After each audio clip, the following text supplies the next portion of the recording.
Thank you very much, Professor Reuner, for this keynote in the best sense of the word, and reminding us the movement, the first mass movement over a border which was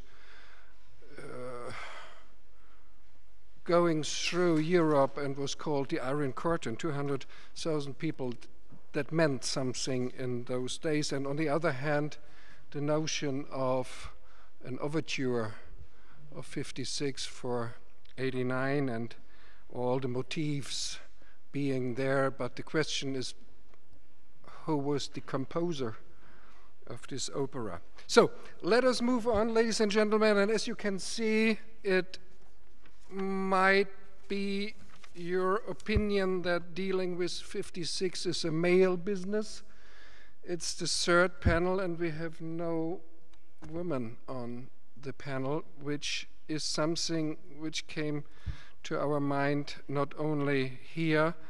And nevertheless, I would like to introduce you our next speaker for his intervention. Is Dr. Oldřich Tůma. He is the director of the Institute for Contemporary History of the Academy of Sciences in Prague. He started his career as a specialist on Byzantine history, and after 1990 he became more and more interested in contemporary history and the history of the dissident movement and opposition movement in Czechoslovakia and in East Central Europe. And so we are happy to have him with us for his talk on the consequences of 1956 under the question Czechoslovakia another 1956. Oldřich, the floor is yours. Thank you, Frank. I also have to thank for invitation both to the organizers from Budapest and from Warsaw. Of course, this is a great pleasure to be here. I, as many other people, have to bring back my memoirs from previous conferences. I missed the conference 20 years ago, but I was here 10 years ago, and I even had an opportunity to meet and to speak with and to sit in a line with such an iconic figure of 56 as Béla Király used to be. So that was a great event, and anyway, it's nice to be back. So my task is to say something about Czechoslovakia and 56 and consequences of 56 or mid-50s in Czechoslovakia, which is a rather difficult task. Maybe I will help myself with a metaphor. I thought that there perhaps is or will be an exhibition of Pablo Picasso on the castle. So like in some of his pictures, you have the elements of human face or human body, but not in a proper place, not in a proper order. So it seems to me like the events in Czechoslovakia, if compared with what happened in Poland or Hungary, so sometimes very similar, sometimes less similar events, but they, in Czechoslovakia, they occurred later or earlier than in Hungary or Poland. Some events were much less intensive, others were stronger, and so on. So just two examples, for instance, some characteristics of the riots in Plzeň mentioned here before. June 53 really remind of the Poznan Uprising 3 years later. So also the people took control over the town hall and other important buildings in the center of the city and so on. But in the moment when they disarmed, and it happened, policemen and militiamen, they didn't use the weapons, but they destroyed them. So pattern of behavior which prevailed also in Eastern Germany 2 weeks later, but very different from Poznan or from Budapest 56. Also, Czechoslovak communist regime amnested the political prisoners sentenced in late 40s, early 50s, but much later than in Hungary, not in 53 or 56, but as late as May 1960. And even the reassessment of the Stalinist show trials came much later, and in fact it was a very gradual and slow process. In fact, the machine of the show trials was slowing down even after Stalin's death, rather than stopping, and even in 53 54, they were trials in which communist officials were tried, including Gustav Husák. 54 still, there were 17 executions for political matters and so on. And even just few victims of the fabricated trials of early 50s were released from prison in 56, but not yet rehabilitated at all. So in Czechoslovakia, there was no Gomulka or no Kádár in 56. And the more fundamental court and political rehabilitation occurred only in 1963, and then it had some political consequences. Some people had to resign and so on. But also this rehabilitation of 63 only opened way back to politics for some victims of the trials of 50s. Gustav Husák especially, or Josef Smrkovský, and to a certain extent Ludvík Svobod, and so especially people who played but very different role during Prague Spring. In 56, they also amended, so it means like they elevated penal code and laid down stricter conditions under which death sentence could be imposed and so on. But the fundamental change in penal code arrived only in 1961, and still in 56 and after 56, there was relatively high number of politically motivated trials, thousands a year, and it changed only from the turn of 50s and 60s. Contrary to Poland and to a certain extent Hungary, communist regime in Czechoslovakia was not unstable from personal point of view in 56. As you know, Klement Gottwald performed perfect loyalty to his master and died just 1 week after Stalin, 1953. So it opened in a way a kind of struggle in a party struggle for power, and it has been solved by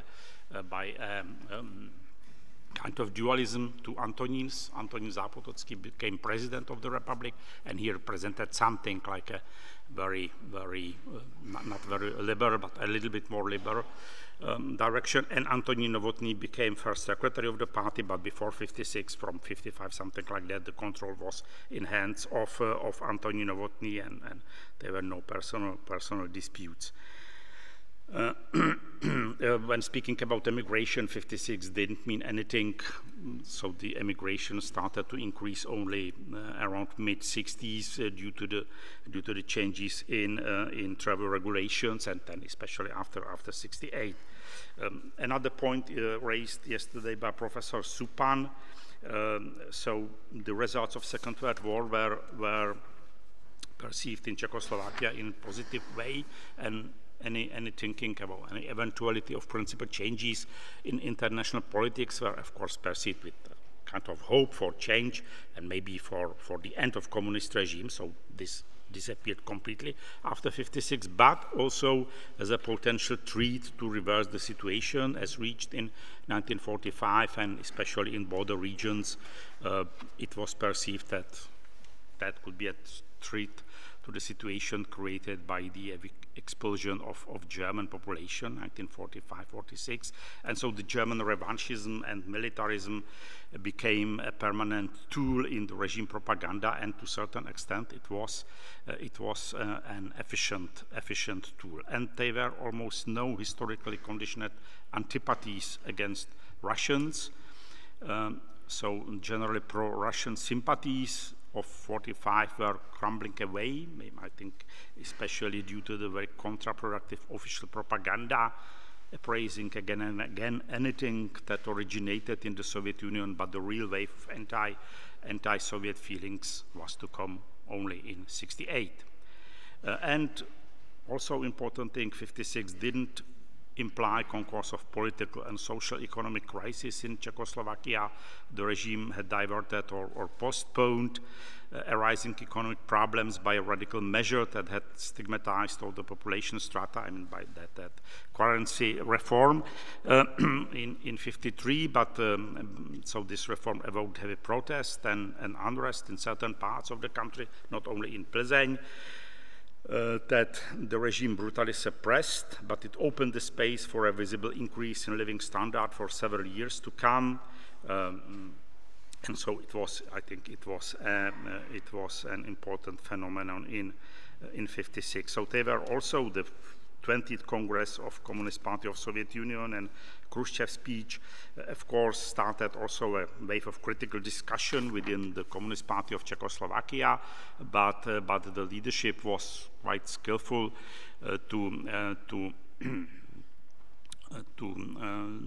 not to organize an extraordinary party congress, and instead of this there was just an all-state party conference.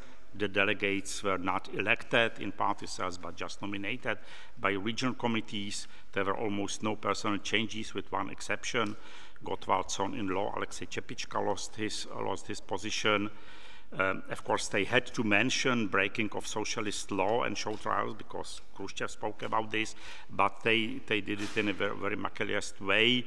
According to the 56 explanation, the major generator of such crimes was former Secretary General of Party Rudolf Slansky and so-called Slanskism, and the charm of such a solution consisted in the fact that this designed culprit ended up on the gallows in 1952 already as a victim of methods and conditions for which he himself was responsible. In accordance with such logic, there was nobody to be punished, but also nobody to be rehabilitated. And of course, there was also a ferment in the society among writers, the Second Congress of Czechoslovak Writers, spring 1956, and among students in Prague and Bratislava in May 1956. But somehow the regime was able to deal with this, and by fall 1956 there was regained control over the situation and society. So the events of Hungarian Revolution were followed with interest. But I would say more than with discomfort and sympathies in Czechoslovakia. So people were anxious of military conflict, violence, shortage in foodstuff supplies, and so on. And especially regime propaganda was very clever, or very skillful how to use the news and photographs and terrible pictures about atrocities in streets and so on. So just to illustrate the general atmosphere, I would maybe quote 2 sentences or 3 sentences for the memoirs of Zdeněk Mlynář, an important reformer of 68 and later dissident and later an exile from Czechoslovakia. So he wrote, "Obviously, I do not know to which extent this may be valid for specific individuals who represented later the stream of reform communists inside the Communist Party of Czechoslovakia, but I personally would be lying if I insisted today that I had been interested merely in political and ideological aspects of the so-called Hungarian events, since there was, apart from these problems, a vivid imagination of a crowd that lynched and hanged the communists in lanterns.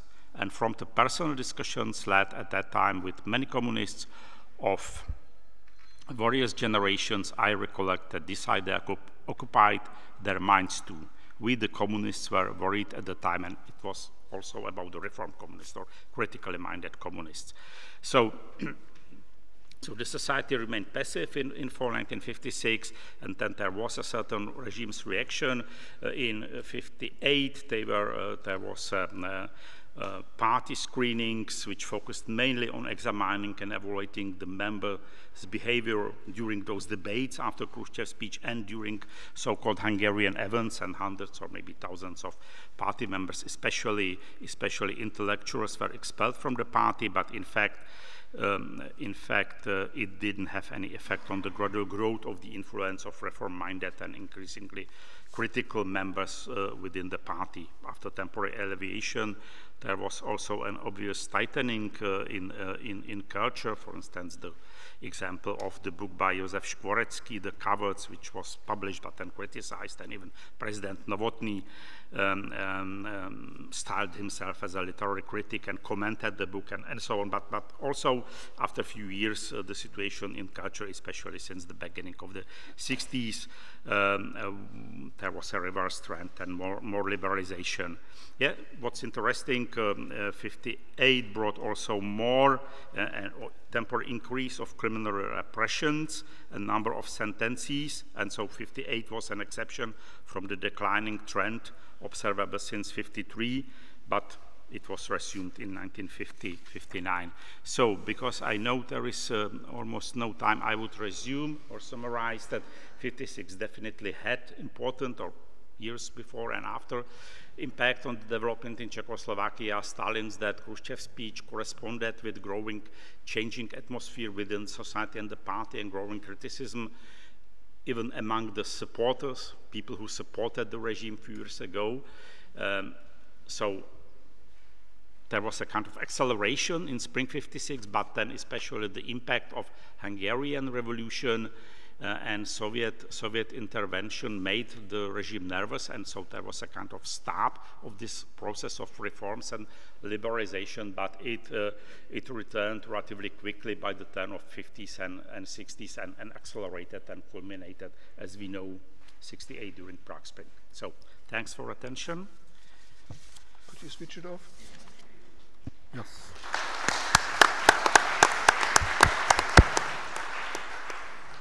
Thank you for this insight into Czechoslovakia, which perhaps in the year 56 was still under the impression of the show trail of Slansky. And if we have a look on that, what happened during the 50s in Czechoslovakia, one could call it rather a slow de-Stalinization, having only in mind the huge statue of Joseph Stalin being in Prague until the early 1960s, exactly in those years.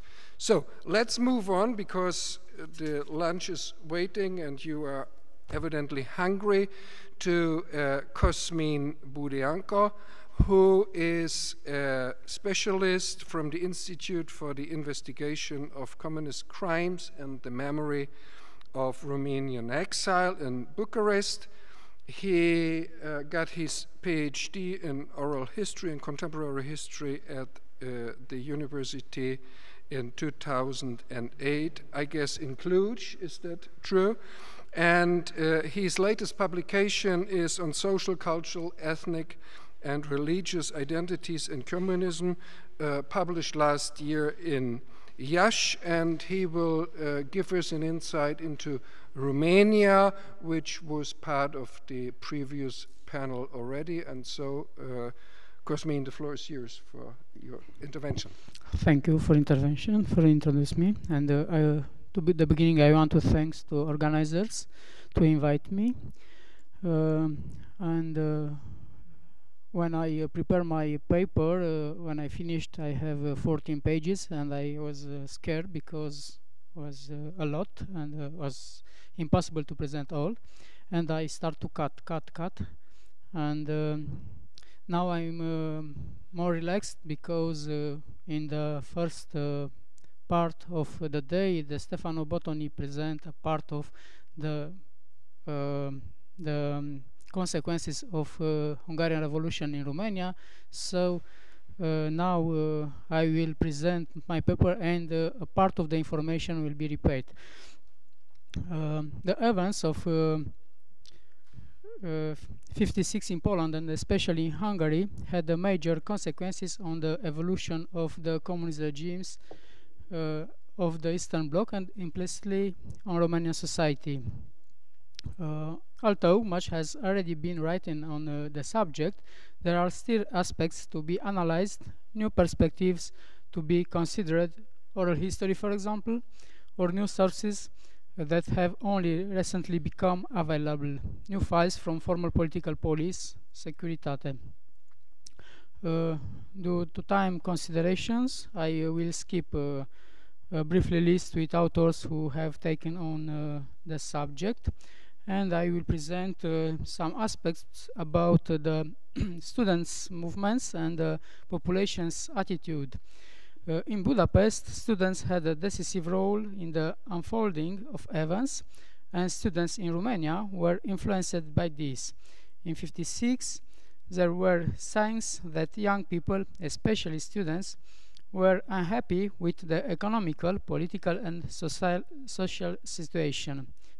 Still, Ioana Boca, researcher of the 56 Romanian students movement, considered that the students protest wasn't necessarily completely anti-communist, their demands reflecting more a tendency toward internal liberalization and democratization of the Communist Party and the regime, as was the case with their other Eastern European colleagues.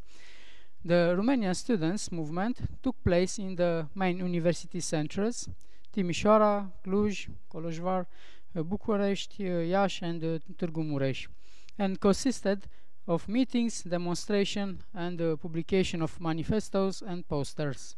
Among the demands we mention elimination of the Russian language from the school curricula, better conditions for accommodation and food in university campus, better work conditions in factories, and solving the problems of food supplies for the population. Even if the communist authorities tried to distort the truth about the events in Budapest, people found out on the radio what really happened. In Transylvania, the number of young people willing to help the revolutionaries increased. Groups of young people intended to stop the trains with Soviet troops or to damage the phone lines. An explanation of this type of action might be that not long before, many resistance groups were active in the mountains, and some remains were still active in '56. The leaders of the country were continuously updated about the events in Budapest, but also in Romania. Along with the young people's intentions mentioned above, there were other concrete actions: poster flyers, manifestos of solidarity with the Hungarian Revolution, with pro-monarchy and anti-communist sentiments, and anti-Soviet texts were scrawled on walls. Hundreds of anonymous letters were sent regarding the lies of officials. Rumors were spread regarding the Romanian Workers' Party and the leaders of Soviet Union. Despite all the protests, those who have studied the impact of 56 event in Romania argue that there were not large reactions among the population. It's possible that the fear inoculated in the previous 10 years of oppressive regime and the problem of daily life made by aforementioned actions only rare exceptions. As long as the masses had their basic needs met, they would not fight for other causes. As a peasant rose, ask for bread, not for peace. Central political effects, short-term decisions. As mentioned, the leaders of Romanian Workers' Party were informed about what's happened in Budapest. The Romanian ambassador was sending daily, even many times a day, information about the situation, the places, the position of the different groups, the outcomes of fights. Although these reports were descriptive and contained no analysis of the causes which determined the events, they helped the leaders from Bucharest to make informed decisions. Considering this situation, Gheorghe Udej, leader of Romanian Workers' Party, saw the events in Hungary as a chance to prove his loyalty toward Moscow, from where he felt his position in danger. He showed his willingness to intervene with troops together with the Soviets, but Khrushchev turned down his propositions. In this situation, Gheorghe Udej proposed to facilitate the transit of the Soviet troops through Romania and offered logistic support. Parallel with following the situation in Hungary and his efforts to woo Moscow, Gheorghe Udej followed the situation in Romania and the signs of the discontent of the population.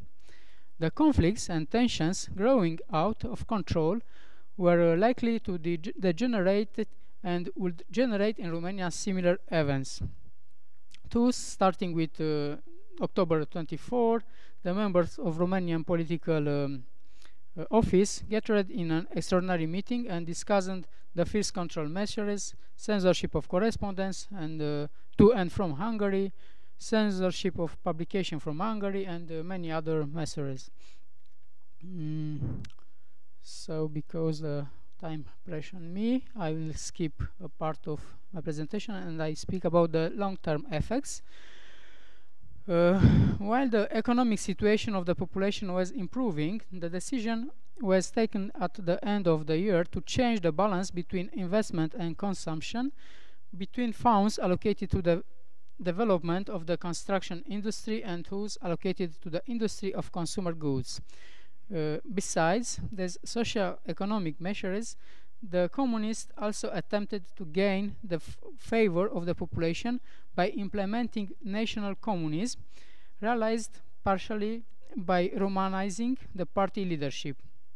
As the student movement showed that intellectuals and students don't appreciate the Workers' Party, the decision was taken to dismiss destabilizing factors from the party and to encourage more workers to join the party.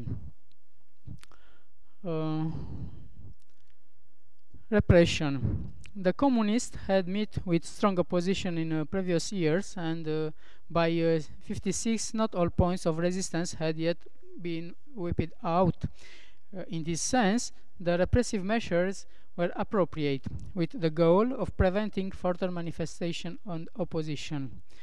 Students and intellectuals were considered the main guilty party in the events in Romania, so the first repressive measures were implemented shortly after the students' protests and consisted of numerous meetings for exposing culprits, exclusion from Union of Communist Youth, and expulsion from university.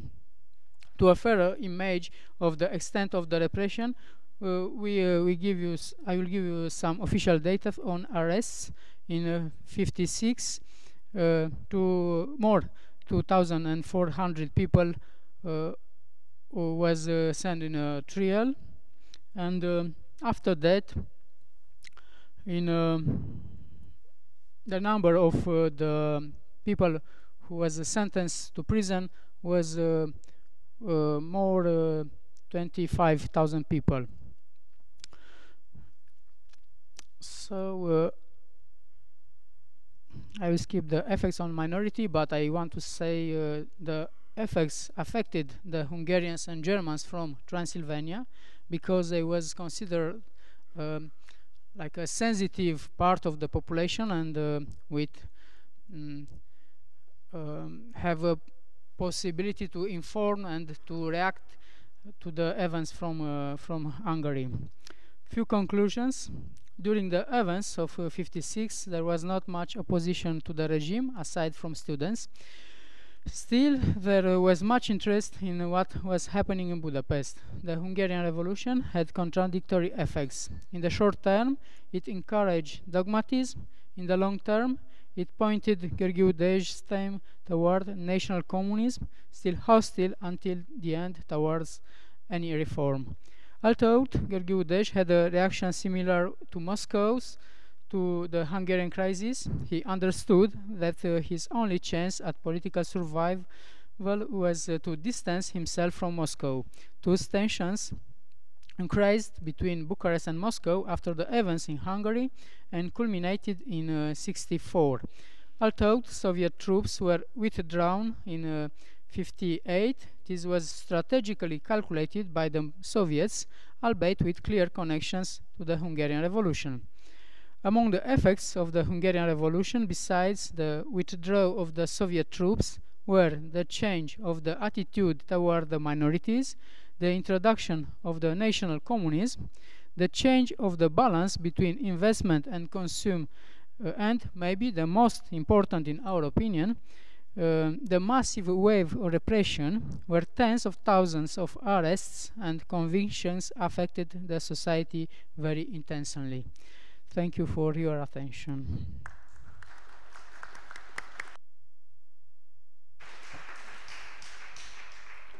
Thank you, Dr. Budeanca, for your flexibility to react on Stefano Bottoni's intervention in the earlier session and my short notice that 5 minutes are left.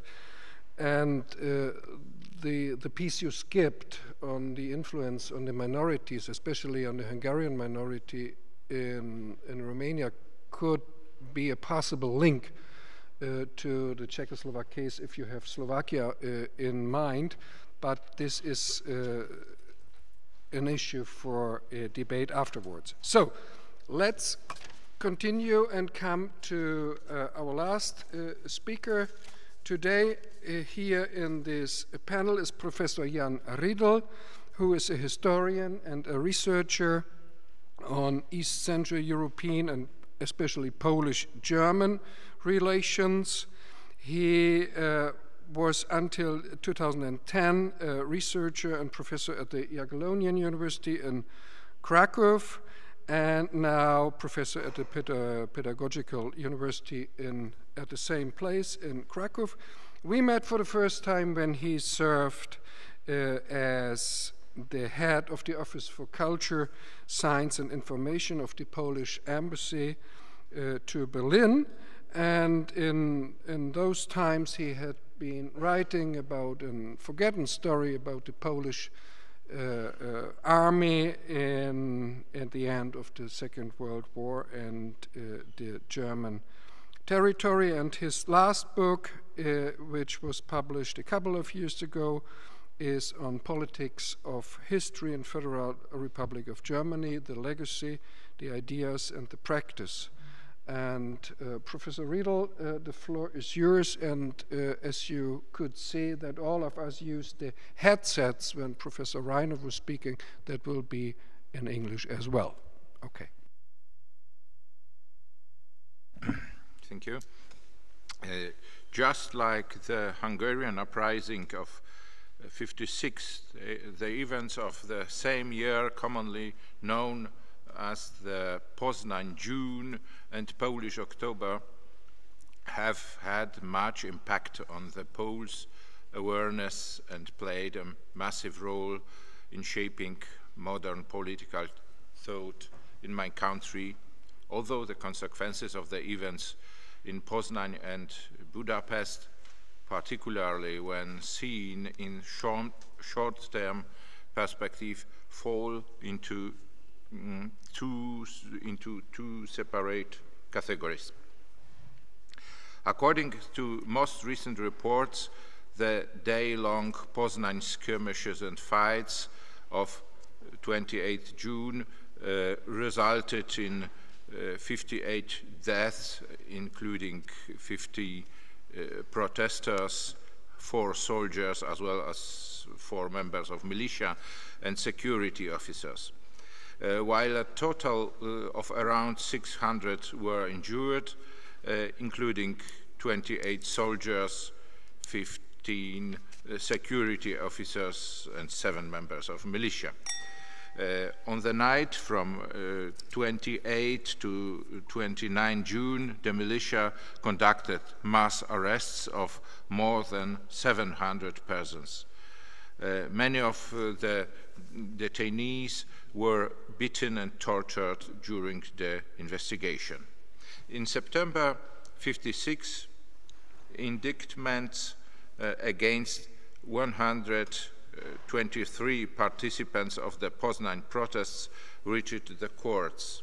Before the later political breakthrough in Poland, 2 trials took place, with 12 persons sentenced to a few years' imprisonment.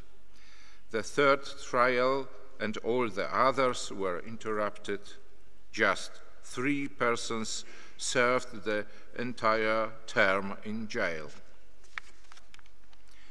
The Poznan events cannot be, as you see, cannot be compared in any way with the number of victims of the Hungarian Uprising or the cruelty of the repression in Hungary.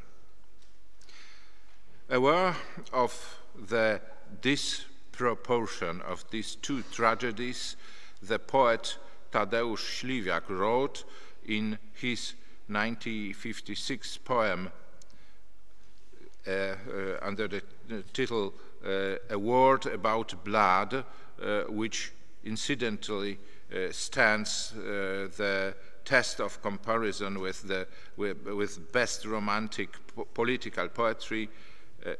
He wrote, that blood that did not flow down the Vistula river when our people were crushing the walls of lies, that blood that did not flow down the Vistula river, you deserve 100 times more. The problem was expressed differently by Zbigniew Herbert in his bitter poem conveying the sense of helplessness entitled To Hungarians. We stand on the border that is called rationality, and we gaze into a fire and we marvel at death. The key to the explanation of the qualitative difference between how the regimes responded to the uprising is naturally a different standing of those in power in Poland and Hungary, respectively, after the events in question. In October 1956, in the face of the split within the party and growing opposition of society, Władysław Gomułka removed the post-Stalinist group against which the uprising in Poznań was staged and which was suppressing it.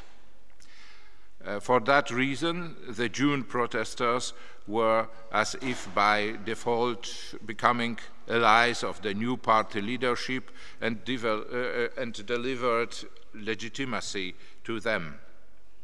Already in his first speech, Gomułka, as the party leader, revised the attitude of the communist authorities to the Poznań events.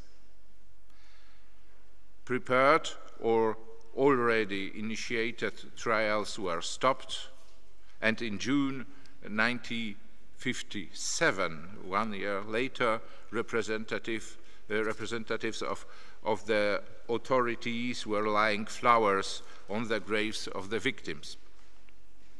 In Budapest, in turn, it was the reform-minded activists of the Communist Party that were leaders of the protests, making the Hungarian Revolution incomparably more dynamic than the Poznań events, as well as more politically articulated, as an aspect missing in Poznań. Those favorable factors, when the situation changed, began to work to the disadvantage of the Hungarian protesters who were subject to cruel criminal repressions. The memory of the Poznań June died out soon. The events ceased to excite not just Poles from the other regions, but even Poznań dwellers. Naturally, it was to a large degree a result of action and pressure of the state apparatus and political police. Interestingly, the memory or even a myth of the Hungarian Revolution has proved much stronger, most frequently accompanied by the memory of Polish solidarity. It seems that it has not been researched in Poland, so I will offer my own reflections here. I remember very well how in the late 60s and early 70s, when I was 10, 11, or maybe 12 years old, my parents would tell me about the uprising in Hungary. Its many victims, the fate of the Hungarian football Wunder team, and about the blood collections in Poland to benefit Hungarians. Let me explain that my parents were typical humble representatives of Polish intelligentsia with the experience of the home army, farthest removed from communism or the party, yet certainly not high-ranking opposition figures. Interestingly, I became aware now that what I remember so well is not the facts quoted by them, but the fact that when talking about Hungary, they got emotional. And what they were saying was very important to them. At any case, I have known the name Imre Nagy since then, and every time I hear this name, I also get an emotional twinge in my heart. I learned the name Romek Strzałkowski, the most famous victim of the Poznan June, only much later. The advanced social amnesia in remembering the Poznan June did not mean, however, that the events failed to shape the political imagination of the Poles. Curiously, the political experience of Poznan has always been, I think, contemplated jointly with the political experience originated by the Hungarian Uprising. These two events, as Rafał Drozdowski and Marek Ziółkowski write, programmed the years, both the very shape of the political and social aspiration of Polish society and its imagination as regards possible, it means potentially most effective and the best cost-effective strategies for dealing with the unwanted authorities devoid of legitimacy. There is one more historical event which shaped the horizon of Polish aspiration and imagination as regard an optimal strategy. It was obviously the 1944 Warsaw Uprising, which together with the Hungarian Uprising and the Poznan June, sometimes also called an uprising, constituted a sort of gradation of political points of reference in Poland. I am certain that everyone who participated in the Poles' long deliberations through the night, it was quotation of Mickiewicz, about freedom and prospects of regaining it in Poland of the 60s, 70s and 80s, quoted just those historical reference points. What was their function? The Warsaw Uprising was a symbol of universal heroic struggle prepared and performed by the mass-armed underground. Due to the cruelty of enemy and the treason and indifference of the Allied, that fight ended in a defeat. At the price of 200,000 lives, a destroyed capital, and along it a large portion of Polish cultural heritage. The memory of the Warsaw Uprising evoked questions whether in the given circumstances and historical time it was possible to mobilize society that much and whether we were ready to take the risk of that much loss and damage. The answer was negative. The Hungarian Uprising, a very important experience since it concerned the reality of the Soviet bloc. It answered the questions as to what could be achieved in the given geopolitical context by a mass freedom rising of society supported by some in the military and led by a political leadership, gained by the objective of full sovereignty and independence. And that was a negative experience, mainly given the treacherous, brutal military intervention of the Soviets and the indifference of the international community. In the light of such experiences, the Poznan June events, comparably in many aspects, suggested that economically motivated conflicts could seriously contribute to positive and sustained change, even if they are played out outside of a country's political center, as long as a Soviet intervention could be avoided. In the second half of the 70s, as a result of changes in Poland itself and internationally too, conditions appeared in Poland for developing a strong, diversified, pluralistic, and permanent anti-system opposition, able to draw conclusions from the Polish, Hungarian, and Czechoslovakian experiences of fighting communism. It managed to develop a model highly uncomfortable for the regime of free trade unions and the opposition rarely resorting to conspiracy, as well as to form its own pluralistic leadership elite, mature and strong enough to be able to conduct a policy in the conditions of self-limitations. Those cumulative experience with the 1956 events of key importance led to the establishment of the Solidarity Movement 1980. With 9 million members, it was essentially an inch away from demolishing the communist regime, and this without, as we know now, a real risk of a Soviet intervention.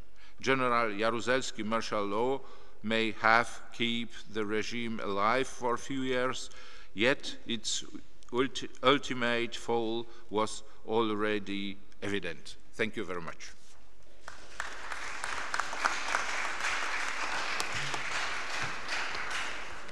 Thank you very much, Professor Rydel. What I did not mention is that Professor Rydel is the chairman of the steering committee of the European Network, Remembrance and Solidarity, and so I was a bit hesitating to send him this 5 minutes sign, but he made it. And as far as I could see, there is still a big patience in the audience. And if I can take this as a sign that you are interested in to pose questions, I would suppose that we should collect them and then give the panel the possibility to answer. So if there are questions, please, short, to the point. Can I see hands? All very, yeah, I see, yeah, there's the photographer. Yeah, Mark. This is just with regard to Poznan. The Poznan branch of the, can you hear me okay, or I'll just yell if need be. The Instytut Pamięci Narodowej in Poland, the Poznan branch of it, Edmund Makowski, who is there, has done excellent work on Poznan, and he comes up with figures that are different. The minimum number of deaths would be 73. The number of wounded would be over 700. But then more importantly would be that in just 2 days of fighting, there were more than 10,000 Polish soldiers deployed there to put down the uprising, yet they had a lot of problems with it, as you can see in the photographs they've compiled of and they had about 360 tanks there, which, you know, in a city of 360,000 is very heavy military presence. So I wouldn't understate Poznan, even as compared to Hungary, that it was an uprising in only one city, but it was a ferocious uprising. And, you know, I think that it bears full comparison with what happened in Hungary, which was on a wider scale and lasted longer. But the intensity of Poznan was, in some ways, at least as great, maybe greater.